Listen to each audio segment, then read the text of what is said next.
Does anyone have what it takes to beat this year's version of the Florida Panthers? Hey everyone, welcome into Off the Post. Rob Wong, joined alongside by Steve Simmons, Bruce Garrioch, and Patrick Johnston.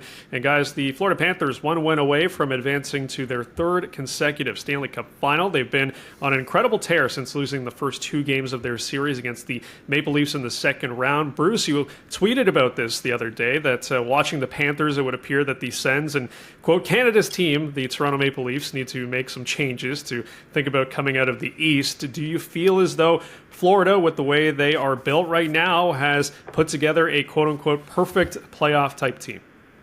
Well, it sure feels like it. And it sure, for the first two games of that series against the Toronto Maple Leafs, and when the Leafs were up 3-1 in the third period, it felt like, maybe the days of the Florida Panthers had gone by. But right now, these guys remind me, and I'm probably going back too far, guys, but they kind of remind me of the 2007 Anaheim Ducks, where they just kind of ran roughshod over the Ottawa Senators in the Stanley Cup final by playing a tough brand of hockey that Ottawa had no answer for. And when I start looking around, I look at the way they're handling the Carolina Hurricanes, and I don't know if the Washington Capitals would have fared any better, but I think this is some sort of message, guys, that, and even the 2011 Stanley Cup champion Boston Bruins won the way that the Panthers are winning right now, that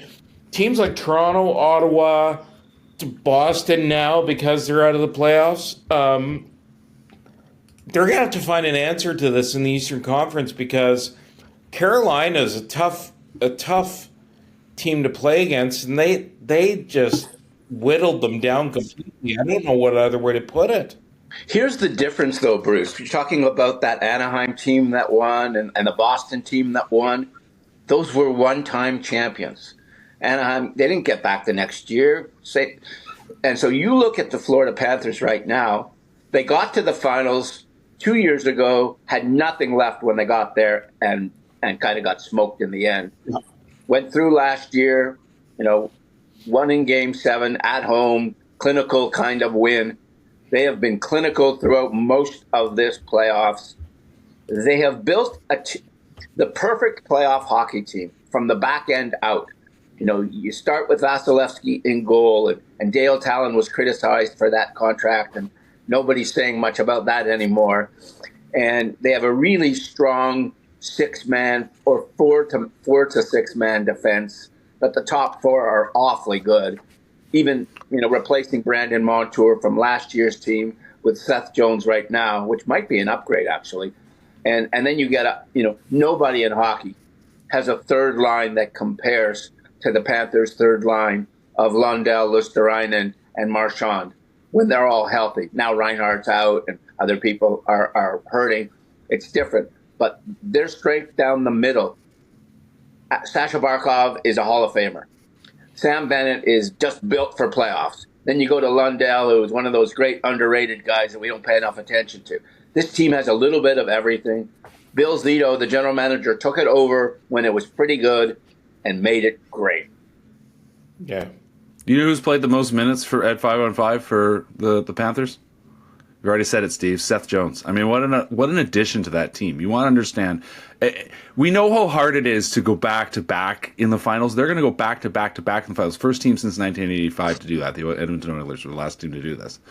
And it's because Bill Zito found a way to revitalize his team and find a defenseman like Seth Jones, a guy that can play heavy minutes, can help out these guys who've played a ton of hockey over the last 2 years. And they just keep rolling. And the way that they're finishing, the way they're defending, they're shooting 20% at 5-on-5. The Hurricanes have shot 1% this series. It's just absolutely outstanding how dominant they've been in terms of controlling play and how strong they've been in finishing. And it's just an absolutely impressive all-time team that we're watching right now. Well, and what I find most impressive is I think if they'd played Ottawa, they might have beaten them in 3. I mean, they were that good. Yeah. And how do you put this? They got the skill. They not only have the skill to pay the bills, they've also got the toughness kind of pain in the ass factor that you need to win in the Stanley Cup playoffs. Now, when they get in against the Edmonton Oilers, it's going to be interesting as long as Edmonton gets past Dallas. And I'm not 100% certain that will happen yet, because I think Dallas can still answer in this series. But I think Edmonton can certainly answer them physically. Maybe not match them, but they can answer them. I like to talk to coaches about other teams just to get their impression of how hard they are to play against. And almost every coach I know in the East hates to play the Carolina Hurricanes. They hate the structure. They hate how hard they play. They hate the style of play. They don't like to play that team. Florida is obliterating that team. It's shocking. What is it? It's 15-4 or something like that. I mean, I'm doing this off the top of my head. I think it might be 16-4. 16-4. It's 16-4. Yeah, whatever it is. Yeah. Playoffs are 3-2. They're not 16-4 in 3 games. This is just dumb. How easy it's been and how one-sided it's been, and I think that tribute all to the Florida Panthers. The Carolina Hurricanes had another good year, another great year, and this. By the way, the Panthers have the 10th best record in the NHL this season. It tells you you're preparing for playoffs, but you're not. Yeah. You're not going full out all the time because you know what comes in April and May. And what a performance by Paul Maurice, right? Coaches can do more to hurt teams than help them, but he has just found over 3 seasons in Florida the perfect formula with these guys and what buttons to push, how to keep them moving, how to keep them going, how to motivate when they need motivation, which probably isn't very often given how well they're playing. I want to touch on that for 1 second. The 3 of us have been around a long time. No offense, Rob, but on the hockey beat, and we have known and seen coaches. And as Patrick says, a lot of coaches can screw things up.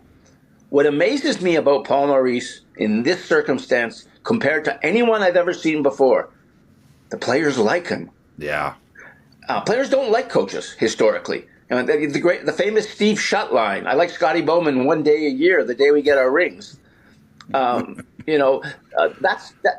Players don't like coaches historically. They like them after they retire. They like them when they're away from them.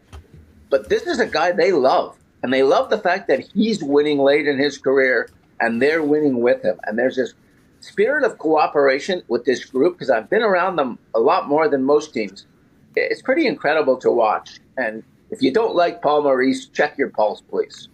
Well, no, and he's gone. It's interesting because he was always a good coach, but now he's a great coach. Yeah. But that's only in the last 3 years. You kind of seen the greatness in his coaching. It's like we always think that Peter DeBoer is a good coach, but he's never been able to get his teams over the hump, and that's going to keep him from greatness. Yeah. But it's interesting. I kind of felt like watching the first 2 rounds that this was the year that Peter DeBoer was going to shake just being a good coach. Now I wonder, but I still don't think that series is over. Yeah, still a lot left to be decided there between Dallas and Edmonton, but all the talk right now is about the Florida Panthers. As always, leave your thoughts in the comments section below. For Bruce Garrioch, Patrick Johnston, and Steve Simmons, I'm Rob Wong. Thanks for watching, and we'll talk to you next time.